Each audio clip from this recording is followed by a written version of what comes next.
గండికోటలో minor బాలిక హత్య ఉదంతం ఏదైతుందో అది మర్డర్ మిస్టరీ వీడింది అని అందరూ మాట్లాడుకుంటున్నారు. కానీ నిజంగానే ఆ మిస్టరీ వీడిందా? లేకపోతే కొత్త ప్రశ్నలు ఏమైనా క్రియేట్ చేసిందా?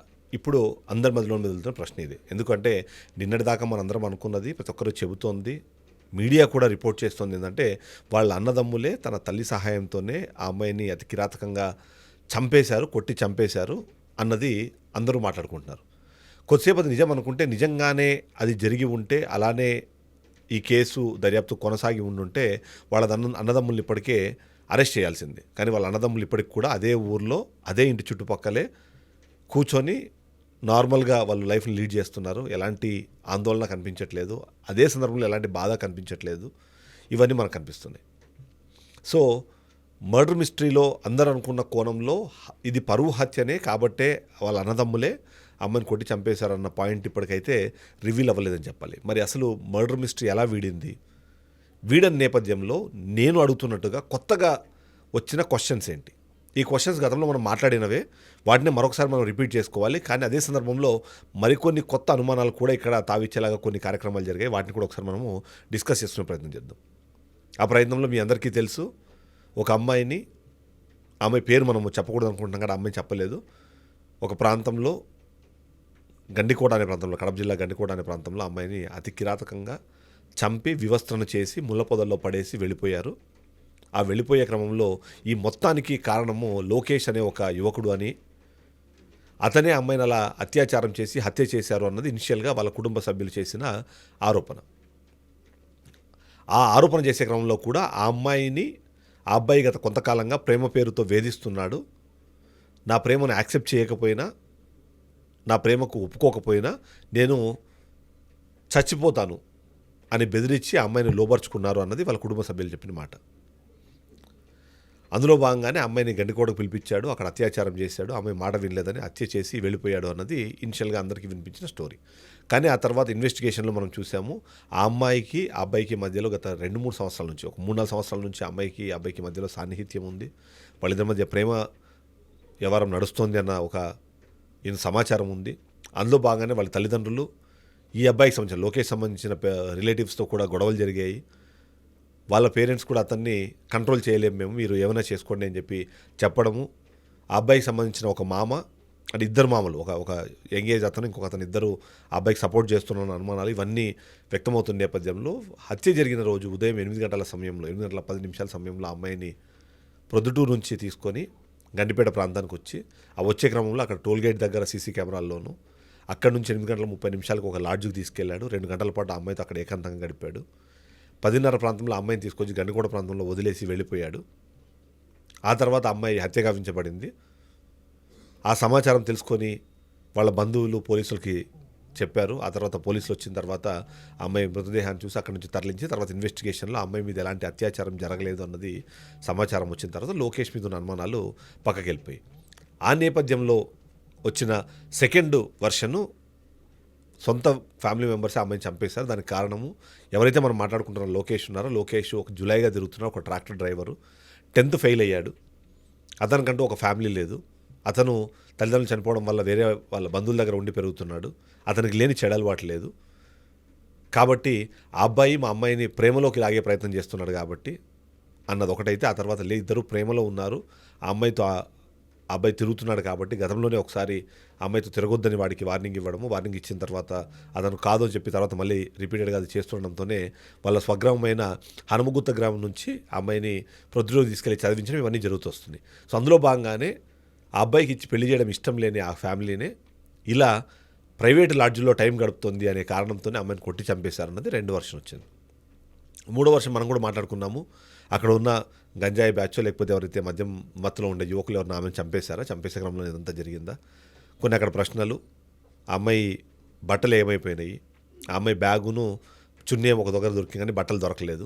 అమ్మాయి వివస్త్రగా అక్కడ పడి ఉంది. సొంత కుటుంబ సభ్యులు అంత ఘోరంగా చంపే అవకాశం లేదు కాబట్టి వేరే వాళ్ళు ఎవరైనా అమ్మాయిని అత్యాచారం చేసే క్రమంలోనే ఇలా చంపేశారని అనుమానము నెక్స్ట్ వచ్చింది. సో ఇప్పుడు నేను అడుగుతున్నవి ఏంటంటే, ఏవైతే కొత్తగా ప్రశ్నలు వచ్చాయన్న నేపథ్యంలో ఈ లోకేష్ అమ్మాయిని తీసుకొని గండికోట ప్రాంతానికి వెళ్ళేటప్పుడు అన్ని చోట్ల సీసీటీవీ ఫుటేజ్లో అతను కనిపించాడు. అమ్మాయితో కలిసి వెళ్ళినప్పుడు కానివ్వండి, అమ్మాయిని వదిలేసి ఒంటరిగా వెళ్తున్నప్పుడు కానివ్వండి, వీళ్ళు వెళ్ళిన సీసీటీవీ ఫుటేజ్ అసలు ఎందుకు బయటకు దొరకలేదు, వీళ్ళు ఎక్కడ సీసీటీవీ ఫుటేజ్లు ఎందుకు కనిపించలేదు అన్న ప్రశ్నకి నేను సమాధానం వెతికే ప్రయత్నం చేశాను. అందులో భాగంగానే ఈ గండికోట అనే ప్రాంతానికి వెళ్ళాలి అంటే 2 దారులు ఉంటాయి. ఒకటి ఇప్పుడు ఏదైతే లోకేష్ తర్వాత ఆ అమ్మాయి కలిసి వెళ్ళిన అయితే, రెండోది మైలవరం అనే ఒక డ్యామ్ ఉంటుంది. ఆ మైలవరం డ్యామ్ నుంచి ఆ చిన్న చిన్న పల్లెటూరులో నుంచి వెళితే అక్కడ సీసీ కెమెరాల్లో వీళ్ళ సమాచారం దొరికే అవకాశం లేకుండా వాళ్ళు ఆ మైలవరం డ్యామ్ మీద నుంచి ఆ పల్లెటూరులో తిరిగి అక్కడికి వెళ్ళారు గండికోటకి అన్నది మొదటి సమాచారం. అంతేకాకుండా ఎవరైతే వాళ్ళ బ్రదర్ ఉన్నారో సురేందరు డైరెక్ట్గా ఓపెన్గా చెప్పారు. ఏమని చెప్పారంటే, మాకు ఇక్కడ చాలామంది బంధువులు ఉన్నారు, ఆ డ్యామ్ కానివ్వండి లేకపోతే అక్కడ ఏదైతే బోట్లు ఉన్నాయో ఆ బోట్లు నడిపే వాళ్ళందరూ కూడా మా ఫ్యామిలీ మెంబర్సే ఉన్నారు అక్కడ అని కూడా ఆయన ఆల్రెడీ ఇప్పటికే చెప్పారు. అంటే అక్కడ ఉన్న వాళ్ళ పర్సన్స్ ఎవరైతే ఉన్నారో వాళ్ళందరినీ కూడా ఆయన యూజ్ చేసుకున్నాడు అన్నది ఒక పాయింట్. ఇక మృతదేహం దొరికింది అని సమాచారం ఇచ్చినప్పుడు వాళ్ళు పోలీసులను తీసుకొని వెళ్ళినప్పుడు డైరెక్ట్గా తీసుకెళ్ళి ఎక్కడైతే మృతదేహం ఉందో ఆ మృతదేహం ఉన్న ప్రాంతానికే వాళ్ళని డైరెక్ట్గా తీసుకెళ్ళి ఇక్కడ మృతదేహం ఉంది అని చూపించారంట. అది ఎలా సాధ్యమవుతుంది? ఆ ప్రాంతం ఎంత ఫెమిలియర్ అయినా సరే పోలీసులను కనీసం తడబాటు లేకుండా ఎలాంటి బేషాలు ఎక్కడ చెక్ చేసుకోకుండా డైరెక్ట్గా వెళ్ళిపోయి ఎక్కడైతే మృతదేహం ఉందో ఆ ప్రాంతానికి ఎలా తీసుకెళ్ళగలిగారు? ఈ ప్రశ్న కూడా సమాధానం వెతికే ప్రయత్నం చేస్తున్నారు. ఇక వాళ్ళ అన్నదమ్ములు ఎవరైతే ఉన్నారో సరే ఒకసారి వాళ్ళ ఫ్యామిలీకి సంబంధించిన విషయాలు కూడా ఒకసారి మనం చూద్దాం. ఎందుకంటే ఎవరైతే ఇప్పుడు చనిపోయిన అమ్మాయి ఉందో ఆ అమ్మాయికి సంబంధించిన ఫ్యామిలీలో చూస్తే మాత్రం మొత్తం వాళ్ళు 4 అన్నదమ్ములు ఉంటారు. అంటే వాళ్ళ తండ్రితో పాటు మరొక 3 ఉంటారు. మొత్తము వాళ్ళ 4లో మొదటి పర్సన్ పేరు పసుపులేటి సుబ్బారావు, రెండోది పెద్ద సుబ్బయ్య, మూడోది చిన్న సుబ్బయ్య, 4వ అతను కొండయ్య. కొండయ్య పిల్లలే వీళ్ళనమాట. వీళ్ళకి సంబంధించి చూసినా కూడా ఏంటంటే కొండయ్యకి 2 పిల్లలు, ఇప్పుడు ఎవరైతే చనిపోయిన అమ్మాయి, అంతేకాకుండా ఇంకో కొడుకున్నాడు బ్రహ్మయ్య అని. ఆ అబ్బాయి బీటెక్ కంప్లీట్ అయిపోయి ఇప్పుడు అబ్బాయి ఇంటి దగ్గరే ఉంటున్నాడు. ఇక సుబ్బారావుకి ఇంకొక కొడుకున్నాడు, అతని పేరు కొండయ్య. అతను ఏం చేస్తాడంటే ప్రొద్దుటూరులో ఒక ప్లేస్లో ఈ కన్స్ట్రక్షన్ కంపెనీకి సంబంధించిన మెటీరియల్ని అద్దెకి ఇస్తూ ఉంటాడు. ఇక పెద్ద సుబ్బయ్య కూడా ఎర్రగుంటలో ఉంటాడు. ఇక చిన్న సుబ్బయ్య కొడుకే ఈ సురేంద్ర, ఇతను సాఫ్ట్వేర్ ఇంజనీర్. సో 3 వ్యక్తులు కొండయ్య, బ్రహ్మయ్య అలాగే సురేందర్, వీళ్ళ పేర్లు ఇప్పుడు పూర్తిగా అనుమానాలు వస్తున్నాయి, వీళ్ళే చేసి ఉండొచ్చు అని చెప్పి. కానీ పోలీసులు ఇప్పటిదాకా వాళ్ళని అరెస్ట్ చేయలేదు. అదే సందర్భంలో వాళ్ళు కూడా చాలా కాన్ఫిడెంట్గా చెప్తున్నారు, నిజంగానే మేము చంపినట్టుగా మీ దగ్గర ఏ చిన్న ఆధారం ఉన్నా తీసుకున్నాండి, మమ్మల్ని అరెస్ట్ చేయండి, లేకుండా ఒట్టి అరెస్ట్ చేస్తామంటే మాత్రం కుదరదు అని చెప్పేసి వాళ్ళు గట్టిగా చెప్తున్నారు. అయితే ఈ సందర్భంలో గ్రామస్తులు, అంటే ఇది కన్ఫర్మ్గా జరిగిందని చెప్పలేము కానీ, బట్ ఈ మొత్తం ఈ ఘటనకి కారణం ఏమైనా వాళ్ళ తల్లినా అన్న అనుమానం అనేది చాలామందిలో ఉంది. ఎందుకంటే ఈ రిలేషన్షిప్ని మొదటి నుంచి కూడా వ్యతిరేకిస్తున్న వాళ్ళలో గట్టిగా వ్యతిరేకిస్తుంది వాళ్ళ తల్లి. ఖచ్చితంగా అపరూపంగా పెంచుకున్న కూతురు అలా జులైతో వెళ్ళిపోతుందన్నా, లేకపోతే ఇలాంటి ఏకాంత సమయాలు గడుపుతున్నాయన్న ఇన్ఫర్మేషన్ వచ్చినా సరే ఖచ్చితంగా తల్లి కడుపు తరుక్కుపోతుంది, కోపం కూడా అదే స్థాయిలో వస్తుంది. కాబట్టి ఈ మొత్తం ఇష్యూని ఏమైనా తన తల్లి లీడ్ చేసిందన్న అనుమానం ఇప్పుడు చాలా క్లియర్గా బలపడుతోంది. దీనికి తోడు లోకల్గా ఉన్న మరొక వర్షను, తన తల్లికి సంబంధించిన ఒక కీలకమైన సమాచారము, ఒక సీక్రెట్. ఆ సీక్రెట్ ఈ అమ్మాయికి తెలుసు. గత 2 నెలల నుంచి తల్లి కూతుర్ల మధ్యలో ఆ డిస్కషన్, అంటే ఇద్దరి మధ్యలో మాటలు లేవు. ఆ మాటలు లేకపోవడానికి కారణం తల్లికి సంబంధించిన ఆ సీక్రెట్ ఆ అమ్మాయికి తెలియడమే. అందులో భాగంగానే తల్లితో తను వాగ్వాదం చేయడం కానివ్వండి, లోకేష్ విషయాన్ని మరొకసారి, అంటే ఏదైతే మనం చెప్పినట్టుగా హనుమగుత్తిప్ప గ్రామం నుంచి పల్లె నుంచి ఎప్పుడైతే వీళ్ళు ప్రొద్దుటూరుకు వచ్చారో, అక్కడికి వచ్చిన తర్వాత అబ్బాయితో కొద్దిగా రిలేషన్ కట్ అయింది. కానీ బట్ ఎప్పుడైతే తల్లికి సంబంధించిన ఆ సీక్రెట్ తెలిసిందో, ఆ సీక్రెట్ తెలిసినప్పటి నుంచి ఆ అమ్మాయి మరొకసారి మళ్ళీ అబ్బాయికి దగ్గరైందని, అందులో వాగ్వాదం రెగ్యులర్గా జరుగుతూ ఉందని. సో ఈ నేపథ్యంలోనే ఇలా ఆ అమ్మాయి అక్కడికి వెళ్ళింది అన్న విషయాన్ని తెలుసుకొని తన తల్లే ఈ అఘాయిత్యానికి పాల్పడిందా అన్న అనుమానం కూడా ఉంది. అందులో అన్నదమ్ముల పాత్ర ఉందా లేదా అన్న దానికి సంబంధించి ఇంకా తెలియాల్సి ఉంటుంది. ఇప్పటికే పోలీసులు చాలా స్ట్రాంగ్గా చేస్తున్నారు.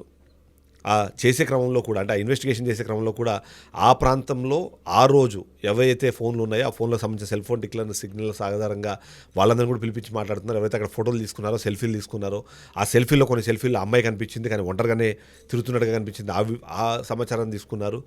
ఆ అమ్మాయికి సంబంధించిన క్లాస్మేట్స్తో మాట్లాడారు. అంతేకాకుండా ఆ అమ్మాయి గండికోటకి వెళ్తోంది అన్న విషయం మాకు తెలీదు అని ఏదైతే కుటుంబ సభ్యులు చెప్తున్నారో దానికి విభిన్నంగా ఆ అమ్మాయి శనివారం రోజు ఇన్స్టాగ్రామ్లో మెసేజ్ చేసినట్టు, ఆ ఫోను యాక్సెస్ అన్నది తన తల్లి దగ్గర ఉన్నట్టు, సో ఆ సమాచారం ఆమెకు ఆల్రెడీ తెలుసు, వాళ్ళ తమ్ముడికి కూడా తెలుసు అన్నది ఒకటి. అంతేకాకుండా ఆ అమ్మాయి వాళ్ళ ఫ్రెండ్స్తో, ఎందుకంటే ఈ అమ్మాయి మండే రోజు వెళ్ళింది, మండే రోజు వెళ్ళేటప్పుడు కూడా అమ్మాయి వాళ్ళ ఫ్రెండ్స్కి చెప్పింది, నేను గండికోటకి వెళ్తున్నాను, నేను ఈవినింగ్ 5:15కి మన కాలేజ్ అయిపోతుంది కదా, ఆ టైం వరకు నేను వచ్చేస్తాను అని చెప్పడం, అదే విషయాన్ని ఎవరిని అడిగినా సరే చెప్పాలని చెప్పి కోరడం, ఇవన్నీ జరిగాయని చెప్పి ఒకటి వర్షం వినిపిస్తుంది. ఈ నేపథ్యంలో తన తల్లి పాత్ర ఇందులో ఎంత ఉంది, ఆ తల్లి వల్లనే ఇది ఏదైనా జరిగిందా అన్న అనుమానం అయితే చాలా బలపడుతుంది. స్థానికంగా డిఫరెంట్ రూమర్స్ ఉన్నాయి. ఆ రూమర్స్ అన్నీ కన్ఫర్మ్ చేసుకోవాల్సింది పోలీసులు. దాన్ని మనం మాట్లాడడానికి కానివ్వండి, దాన్ని వ్యక్తపరచడానికి కానీ మనకి ఎలాంటి హక్కు లేదు. కానీ అనుమానం అయితే మాత్రం ఖచ్చితంగా వాళ్ళ తల్లి వైపుకే వెళ్తోంది అన్నదే ఎక్కువ మంది మాట్లాడుతున్నారు. అందులో భాగంగానే అన్నదమ్ముల్ని పురమాయించినట్టు, అన్నదమ్ములు ముగ్గురు అక్కడికి వెళ్ళి వెతికినట్టు, ఒకళ్ళు వెతికితే కొట్టి చంపేశారన్నది ఇంకా రూఢి అవ్వాల్సిన నేపథ్యంలో, కాని పక్షంలో ఆ ప్రాంతంలో ఎక్కువ శాతం ఇదే కులానికి సంబంధించిన వాళ్ళు ఎవరైతే మనం మాట్లాడుకుంటున్నామో, ఎవరైతే చనిపోయిన మృతురాలు ఉందో ఆ మృతురాలకు సంబంధించిన కులానికి సంబంధించిన వ్యక్తులు అక్కడ చాలామంది ఉంటారు. కాబట్టి అక్కడున్న లోకల్ వాళ్ళతో ఏమైనా ఆమె చేయించిందా, ఆమె చెప్పడం వల్ల వాళ్ళ బంధువర్గం ఎవరైనా సరే అమ్మాయిని పట్టుకునే ప్రయత్నమో లేకపోతే అమ్మాయిని వారించే ప్రయత్నమో చేసే క్రమంలో ఇదంతా జరిగిందా, చనిపోయిన తర్వాత కేవలం అనుమానం క్రియేట్ చేయడం కోసం ఇలా చేసి వచ్చారన్నది చాలామందిలో ఉంది. అయితే ఈ సందర్భంలో మరొక కీలకమైన అంశం మనం ఇక్కడ గుర్తుపెట్టుకోవాల్సింది, సురేందర్ అని ఎవరైతే వ్యక్తి ఉన్నారో ఆ వ్యక్తి పోలీసులు వచ్చి ఆ మృతదేహాన్ని కలెక్ట్ చేసుకున్న తర్వాత అక్కడున్న లోకల్ మీడియాతో ఒక ఇన్ఫర్మేషన్ ఇచ్చారు. ఆ ఇన్ఫర్మేషన్లో భాగంగా అసలు ఏం జరిగింది, ఈ అబ్బాయి కడపకు వెళ్ళాడని వాళ్ళ ఇంట్లో అబద్ధాలు చెప్పినట్టు, ఐటీఐ జాయిన్ అవుతాడు అంటే ఆ విషయం నమ్మనట్టు, నేనే అక్కడికి వెళ్ళి వెతికాను, దాదాపు గంట సేపు పాటు వెతికాను నేను, అయినా నాకు దొరకలేదు అని చెప్పడం, ఇవన్నీ చెప్పే క్రమంలో లాస్ట్లో ఒకటి మెసేజ్ ఇచ్చే ప్రయత్నం చేశారు. ఆ మెసేజ్ చెప్పేది ఏంటంటే, మీ తల్లిదండ్రులు అంటే ఈ 15-20 ఇయర్స్ ఏదైతే పిల్లలు ఉన్నారో వాళ్ళందరూ జాగ్రత్తగా ఉండాలి. మీ తల్లిదండ్రులు మీ మీద ఎంతో ఆశలు పెట్టుకుంటారు. వాళ్ళు 3 కారణాల్లో వాళ్ళు మీ మీద చేయాలని చూస్తారు. ఒకటి, మీకు మంచి చదువు చెప్పించాలి. 2, మంచి బుద్ధి ఇవ్వాలి. 3వది, మంచి ఫ్యామిలీకి ఇచ్చి పెళ్లి చేయాలనుకుంటారు.